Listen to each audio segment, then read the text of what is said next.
My name is Afia.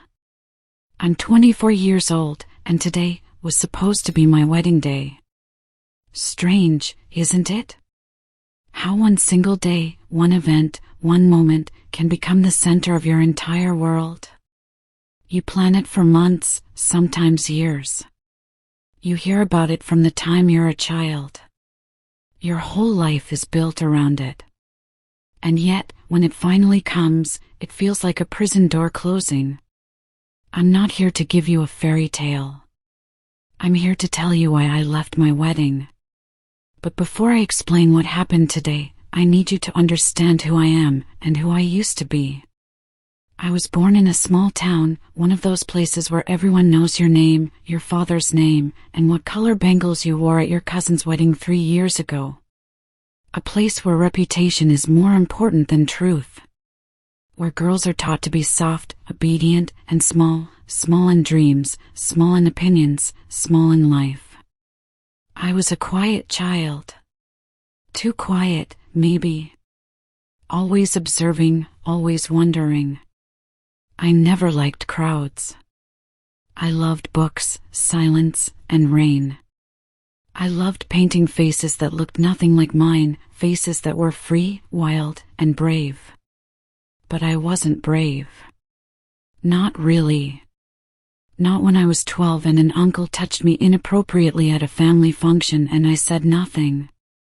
Not when I was 16 and I wanted to apply for a scholarship in another city but my father said no. Not even when I turned 20 and my heart shattered for the first time. Because all my life, I was told to obey. And I obeyed. Until today. I grew up in a house where my mother prayed for my marriage more than she prayed for her own peace.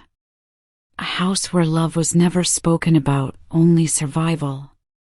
My father, strict, cold, respectable in the community, wanted only one thing from me, perfection. Perfect grades. Perfect manners. Perfect clothes. Perfect silence. He never asked me what I wanted. Nobody did. And I got used to that. I learned how to smile without meaning it. How to listen without believing. How to say yes, Dad, even when my heart screamed no. I never had a real relationship. A few proposals here and there. A few glances in university. 1 or 2 almost loves. But I never crossed the line. I never allowed myself to feel too much. Because in our culture, feeling too much is dangerous for girls. We are not allowed to want more. We're taught to be grateful for what we're given. I remember when I turned 22, and my mother looked at me and said, "We need to find someone for you before people start talking." I wanted to ask her, "Do you think I'm ready?" But I stayed silent.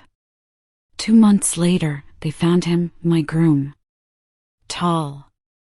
Handsome. Educated. Rich. From a good family. My mother's eyes lit up when she saw his biodata. My father nodded in approval. The aunties started whispering, "Perfect match." And I smiled. Again. He wasn't a bad person. He was kind in a distant way. Polite. Careful. But cold. There was something missing between us, some magic, some madness, some depth. He didn't ask me about my dreams. He didn't ask me what I loved, what I hated, what I feared. He never saw my soul. Only my silence. We met 3 times before the engagement. Each time, we talked about nothing. Weather. Jobs. Food. His plans to move abroad. His expectations from a wife. He said, "I want someone who can support me but also respect family boundaries." I nodded. He said, "I don't want drama. I want peace."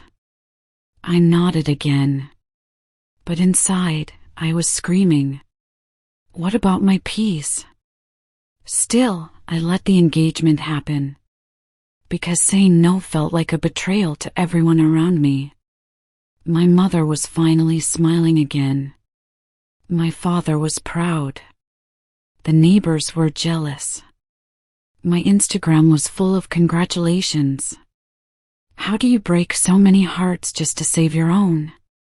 So, I kept going. Day after day. Step by step.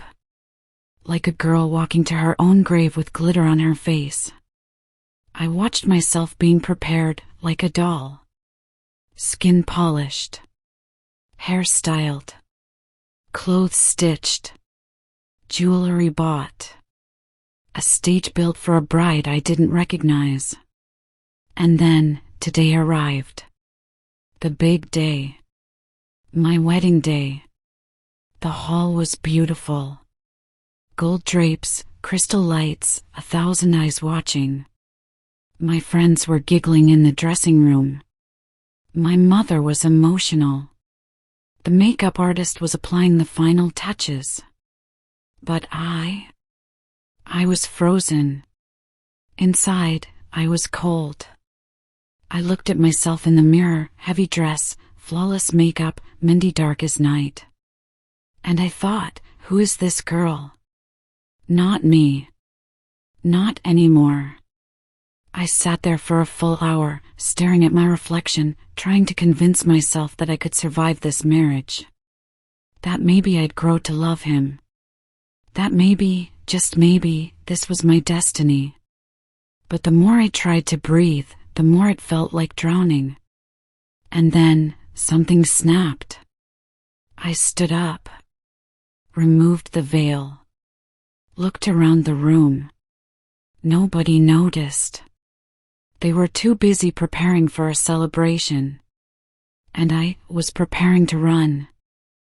I didn't run at first. I walked. Slowly. Quietly. Like I didn't belong to that moment. Each step felt like rebellion. Like sin. Like truth. I remember brushing past the corridor where my cousins laughed, the little kids chased each other in tiny Shawanis, and my aunties clicked selfies under chandeliers. None of them noticed me slip out the back door. The air outside was cold. Too cold for a bride. The sky was darkening, heavy with clouds, like it knew something sacred was about to shatter. My phone buzzed again and again. Messages from my mother. A missed call from my father. I turned it off. I had no plan. No escape car. No dramatic movie scene help. I just wanted space. One moment to breathe.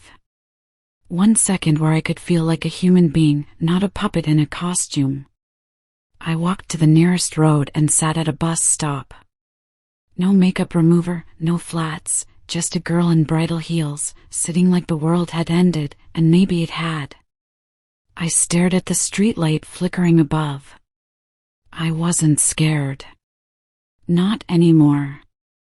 I was done being scared. I was done being perfect. You see, no one tells you how much courage it takes to break free from a life already built for you. They call you selfish, dramatic, ungrateful. They call it shame. But no one asks how it feels to marry a stranger just to keep everyone else happy. No one asks how it feels to lie to your soul. And I had been lying for far too long.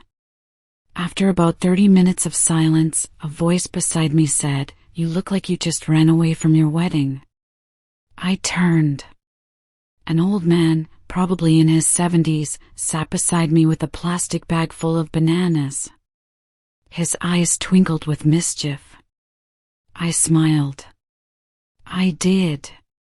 He chuckled. Good. You still have a chance at life. I didn't say anything. But I will never forget that line. He stood up and said, "Everyone's chasing something.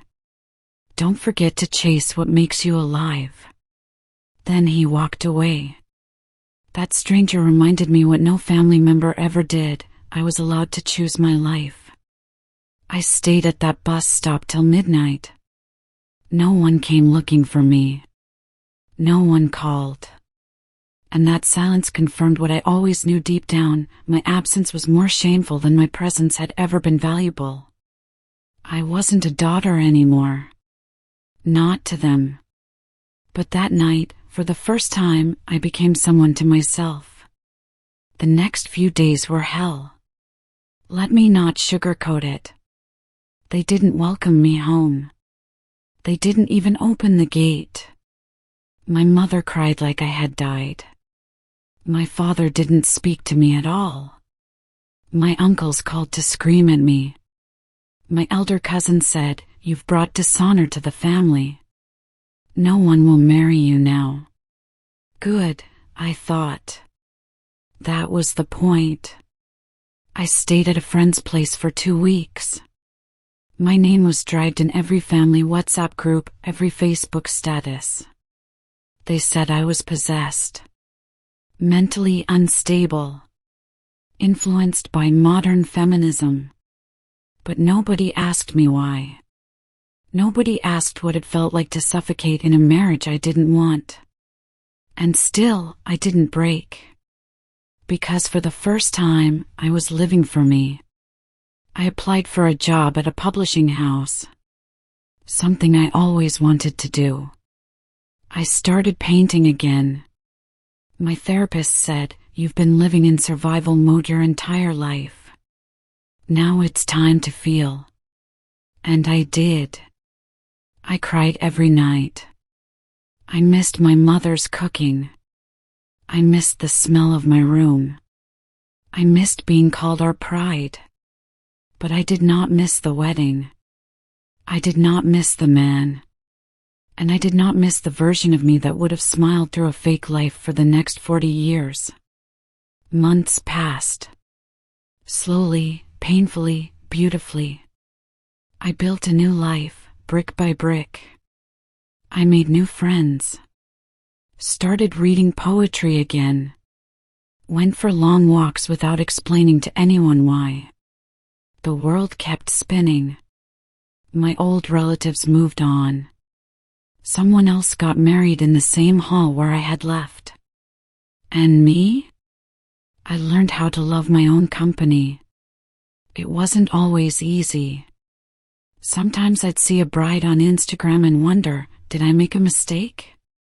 But then I'd remember the mirror that night, the face that looked like it was drowning. And I'd know. I didn't run away from love. I ran toward it. Toward the love I owed myself. It's been 2 years now. I'm 26. I live in a small apartment in the city. I work in editing. I travel on weekends. I fall asleep reading novels and wake up to sunlight, not screaming. My parents still don't talk to me. But I'm okay with that. Because I don't belong to people who only love me when I obey. I belong to peace. I belong to truth. And if I had to do it all over again, I'd still leave my wedding. Again and again and again. Because leaving that hall wasn't my end. It was the beginning of me.